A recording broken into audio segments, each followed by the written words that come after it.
Ça dit quoi? Ouais, je suis de retour. Ouais, ça fait longtemps, je sais. Je sais que ça fait longtemps. J'en suis désolé. On en est là. On peut effectivement faire un procès. Qu'est-ce que vous voulez? Vous voulez de l'argent, c'est ça? Tu veux tout mon argent? Je te donne pas, j'en ai pas. J'en ai pas du tout. Est-ce que j'ai une excuse? Pas du tout. Non, j'ai pas d'excuse. J'essaye de trouver des trucs, j'ai pas d'excuse. J'avais pas le temps, j'avais d'autres trucs à faire, dont l'école. Voilà, laissez-moi tranquille au bout d'un moment. Sauf que c'est bon là, je suis de retour. On va faire des vidéos, je sais pas la fréquence de vidéos, mais je vais en faire, ne vous inquiétez pas. Alors par contre, je reviens, mais je reviens pas n'importe comment. Regardez-moi ce décor, c'est fou hein. C'est non. Bon, c'est pas un décor de fou, genre y a pas des trucs de malade. Juste, bah c'est bien filmé, c'est d'une belle qualité, bel éclairage, un petit peu de bleu derrière, regardez, hop, c'est une petite lumière là. Je suis beau non? Alors, effectivement, la forme est devenue incroyable, je veux dire, la vidéo est d'une qualité monstrueuse, mais le fond, c'est toujours de la même merde. Hein. On va raconter des histoires nulles, on va faire des vidéos pas folles, hein, mais c'est marrant, restez, c'est marrant. Aujourd'hui, je reviens avec du lourd, pas du tout, c'est une vidéo anecdote, tout ce qu'il y a de plus de banal, en fait, mais c'est cool. Vous avez vu le titre, vous avez cliqué, vous avez fait « Waouh, ça va être bien ou quoi, là ?» Oui. Oui, ça va être très bien. Bon, on va rentrer tout de suite dans le vif du sujet, parce que là, on perd du temps dans l'intro. On perd du temps, moi j'ai des timings à boucler, puis là on n'est pas temps, bah non. Dans le rapport de mars, on n'est pas bon. Donc il va falloir mettre la vidéo. Allez, vidéo là, c'est bon, ça m'a saoulé.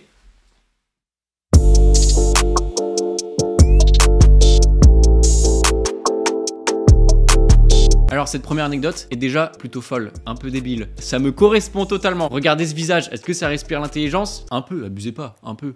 Nous sommes en CE1. Quand je dis nous sommes, je parle de moi, parce que vous étiez pas avec moi, à part que c'était dans ma classe. Et c'est chelou, parce que je te connais du coup. Et en CE1, donc, j'avais un pote avec qui on faisait un peu des jeux de rôle en mode on est magicien, on a les super pouvoirs, on peut faire des sorts et on a des petites potions. Tout magicien qui se respecte fait des potions magiques, bien sûr. C'est la coutume, je veux dire. Astérix et Obélix, qu'est-ce qu'ils prennent? Ils prennent la potion magique de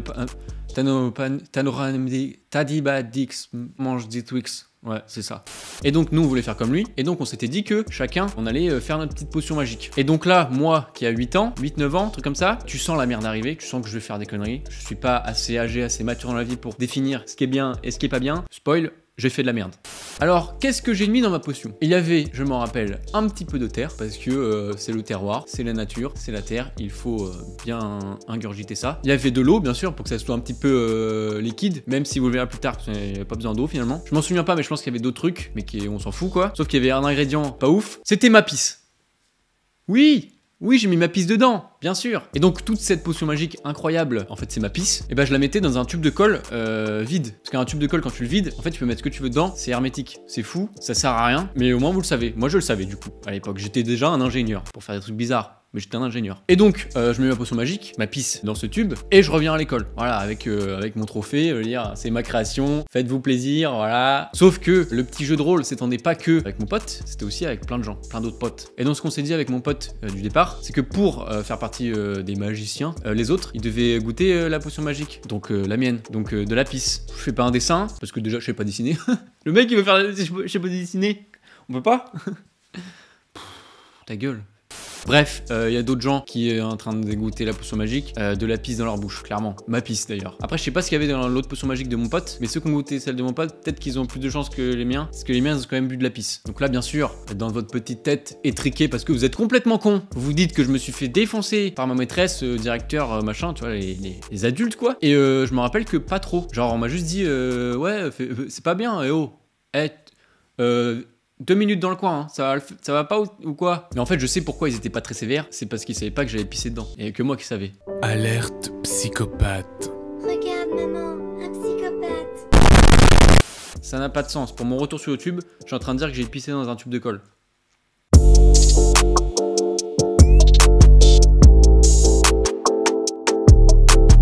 Alors pour cette deuxième anecdote, vous allez forcément être un peu déçus parce que c'est un peu moins ouf que celle en CE1. Mais ça se passe un an plus tard en CE2. Voilà, je suis quelqu'un de régulier dans les conneries. En vrai, c'est pas trop une connerie. Alors, j'étais donc en CE2, à la cantine, avec mes copains. Hop, on mange du caviar, de la truffe, pas du tout. C'était du hachis parmentier, comme dans toutes les cantines de France, parce que c'est pas le Ritz ici. Et donc on mange, avec mes potes et tout, et on trouve une idée incroyable, qui est de faire un concours de celui qui boit le plus de verres d'eau. Ce qui est un peu marrant, tu vois, on est là, ouais, petit concours. C'est pas du tout marrant, vous verrez la suite. Donc on finit de manger, voilà, tranquille. Et après, par un système de vessie qui s'active très fortement à la suite d'une ingurgitation excessive de tout ce qui est liquidité, eh bien j'ai beaucoup envie de faire pipi. Sauf qu'on est en cours, et t'es pas censé aller faire pipi quand t'es en cours. Donc, je suis en mode, bon, voilà, je vais me retenir, même si si ça commençait à être un peu vénère, parce que vraiment j'avais beaucoup bu d'eau. Je sais plus combien, mais j'ai beaucoup bu d'eau. D'ailleurs, il n'y a même pas eu de gagnant, je ne comprends pas, c'est le concours bizarre. Bref.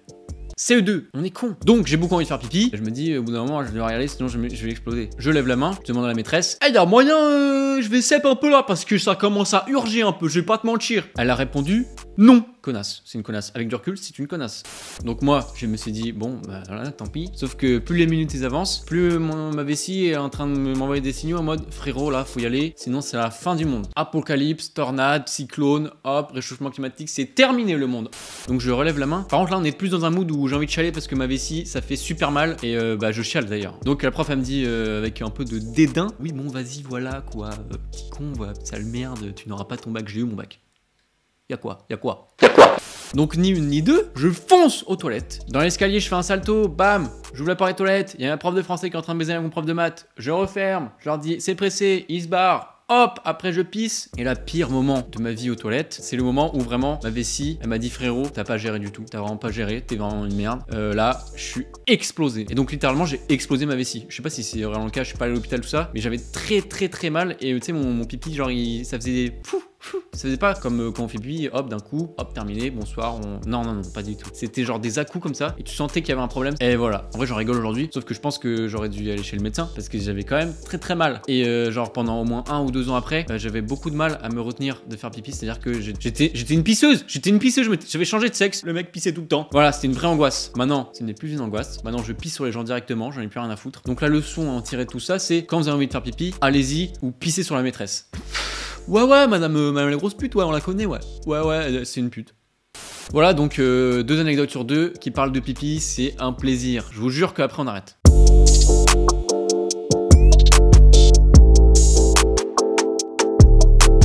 Troisième anecdote, cette fois-ci un peu plus courte par rapport aux 2 premières. Vous allez kiffer, vous allez faire waouh, mais ce mec a une vie mais palpitante. Oui, je palpite. Alors nous sommes à Porticcio, à côté de Ajaccio, enfin en face de Ajaccio, en Corse. Nous sommes en 2016, peut-être 17, je ne sais pas, mais bref, par là quoi. Et donc je suis en voiture avec mon père, enfin mon père conduit puisque moi j'avais pas le permis, je l'ai toujours pas. Pardon si je parle beaucoup avec les mains, j'ai envie de m'exprimer. Je suis italiano. Fiat punto, Marco Verratti, spaghetti. Racisme sur 20 dans les commentaires.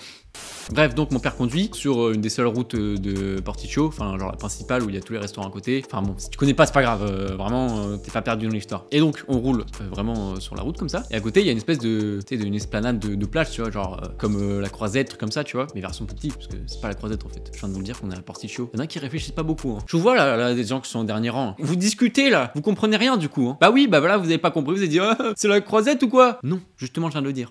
Bref, sur cette petite esplanade, qui c'est que je croise? Ademo de PNL qui était en train de faire son footing, c'est-à-dire courir. Il avait son casque Beats sur les oreilles et en courant il faisait un truc très bizarre, mais bon en vrai c'est normal. Genre il courait, en même temps il boxait. Genre vraiment c'était un peu chelou, je comprenais pas trop. Il avait son casque comme ça, il faisait et il courait en même temps. Faut imaginer le truc. Hein. Sauf qu'à l'époque je connaissais pas trop PNL, j'étais pas trop dans le délire. Je suis toujours pas trop dans le délire, mais je comprends et c'est trop cool, tu vois. Mais je suis pas trop dans le délire. Donc à l'époque je dis le mec est connu, c'est sûr, je l'ai déjà vu quelque part. Et en plus tu sais il est un peu atypique dans ses mouvements, dans son attitude, donc tu te dis qu'il y a un truc. Et donc j'ai sa tête dans ma tête. MDR, on a fait un frontal ou quoi? Non, je suis en train de dire que j'ai mémorisé sa tête, tu vois. Et je me rends compte donc que c'est un rappeur très connu, je le sais, ça je suis convaincu, mais qui, je ne sais pas. Et je sais pas comment je me rends compte, mais je me rends compte genre, je sais pas, 2-3 jours plus tard, j'ai dû voir une photo sur Instagram, un truc comme ça, et j'ai fait putain, mais lui je l'ai croisé en fait. Et voilà, j'ai croisé Ademo, du groupe célèbrement connu PNL, en Corse. Alors que je ne connaissais pas ce mec, sauf que je l'ai reconnu, parce que j'ai une mémoire. C'est fou, hein. C'est pas fou de fou, mais c'est quand même, ça reste sympa. Cette anecdote, tu la grignotes comme si c'était une petite cacahuète, comme si c'était une petite chanson qu'on entendrait dans un bar à côté qui nous plairait bien. On serait en mode, oulala, mais c'est beau, c'est beau. Bah ça, cette anecdote, c'est un peu ça, tu vois, c'est beau, mais ça peut rester à côté. Voilà.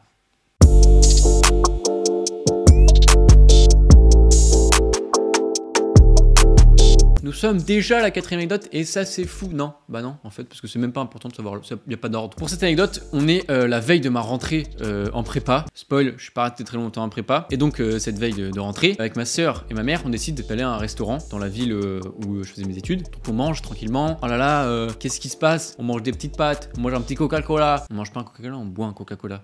Donc voilà, on mange et tout. Petit plat, petit dessert. En dessert j'ai pris quoi? Je ne sais pas, je pense que j'ai pris une glace. Vous êtes team glace ou team profiterole? Dites-le dans les commentaires. En vrai je m'en fous, mais dites-le quand même, voilà. Donc on finit de manger et on s'en va. Et là vous vous dites, entre manger et s'en aller, il n'y a pas une étape, c'est-à-dire payer. Eh bien nous sommes partis sans payer, mais on n'a pas fait exprès, c'est-à-dire qu'on est parti comme ça en mode bon, on y va. On était 3 et il y a aucun de nous qui s'est dit tiens si on payait. Non, on est parti. Et le pire vraiment, c'est qu'on est parti mais genre chill. C'est-à-dire qu'on a fait un resto basket mais très lentement. C'est-à-dire qu'on marchait et limite si on s'est arrêté un petit peu pour regarder dans la ville et tout. Vraiment c'était le pire resto basket si on voulait faire ça consciemment. Là on l'a fait inconsciemment et bah écoute, personne ne nous a rattrapé. Je sais pas comment c'est possible parce que vraiment on marchait très très lentement. Donc après ça, on s'est rendu compte qu'on n'avait pas payé et qu'est-ce qu'on a fait? On n'est pas revenu payer. Bah non, on a rien fait nous. C'est pas nous. Hein. Non, c'est pas nous. Surtout que c'est la honte de dire excusez-nous, on est parti, on n'a pas payé, on a oublié. Du coup, pardon. C'est pour ça que depuis le début je dis pas la ville parce que j'ai pas envie que on sait jamais.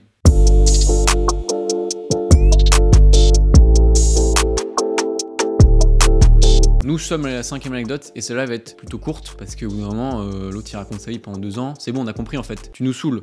Alors cette anecdote s'est passée il y a pas très longtemps et elle est incroyable. Genre vraiment, j'en reviens toujours pas. C'est fou, c'est incroyable. Alors j'étais dans le métro, j'étais en train d'acheter un ticket de métro, 1,90€. Génial, j'adore me faire défoncer la gueule. Et donc je suis là, je veux payer tranquillement. Bam, ma carte passe pas. Un peu chiant de se faire bolosser par la RATP. Je peux pas vous mentir, c'est un feeling un peu moyen. Et donc je réessaye en faisant la technique de oh là là, je frotte ma carte sur mon petit téton. On va voir si ça marche. Bien évidemment, ça n'a pas marché. Et donc là, je suis en mode c'est chiant parce que je sais très bien que c'est pas ma carte qui marche pas, c'est la machine qui pue du cul. Et en plus, il y a même pas de sans contact sur ces machines, c'est des machines où tu dois insérer, appuyer sur les boutons dégueulasses. D'ailleurs, ces boutons sont dégueulasses. Ils sont tellement sales que tu sais, quand t'appuies, c'est un peu gras.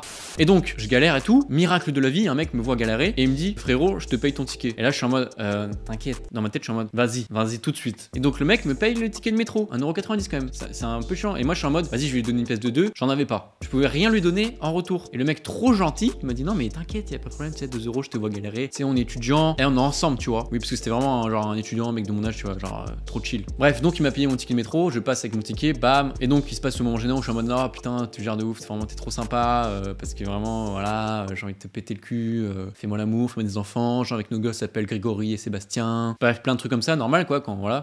Et on est d'accord, c'est un peu gênant, tu sais, quand un mec te fait un truc, toi t'as rien dans le retour, t'es en mode ouais, merci, mais tu peux pas te donner plus qu'un merci. Du coup, tu fais la conversation avec lui, mais le mec était trop gentil, genre il me parlait et tout, c'était fluide. Le mec il me dit ouais, je fais ça et tout. Et incroyable, on allait au même endroit. Enfin, pas vraiment, mais genre à une station près, on allait au même endroit. Et c'est fou. Et du coup, on a fait tout le trajet ensemble, on a parlé et tout. On m'a dit ouais, tu fais quoi? Oh, ta copine habite là, machin. Moi, je parle d'ici. Oh, tu fais des études, ouais, tu fais études dans quoi? Trop bien et tout. D'ailleurs, il faisait une prépa SVT, je crois, un truc comme ça. Ou peut-être il faisait médecine, je ne sais plus. Bref, c'était un truc grave galère. Du coup, force à toi. Moïse, parce qu'il s'appelait Moïse. Voilà, c'est incroyable. Un mec qui m'a un peu aidé s'appelle Moïse. Il a ouvert la RATP en 2 pour me laisser passer. C'est fou ça. Moïse, je t'aime. Oui, je le dis. C'est des gens comme toi qui font notre monde. Si Moïse, tu vois cette vidéo, c'était fou. T'es vraiment le boss. Je me rappelle qu'en rentrant chez moi, après tout ce qui s'est passé, j'étais en mode waouh.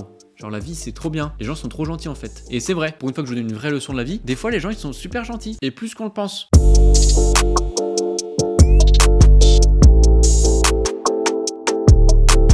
On arrive à la dernière anecdote, et quelle anecdote? C'est l'anecdote dont je fais référence dans la miniature, dans le titre, vous êtes venus pour ça, je le sais.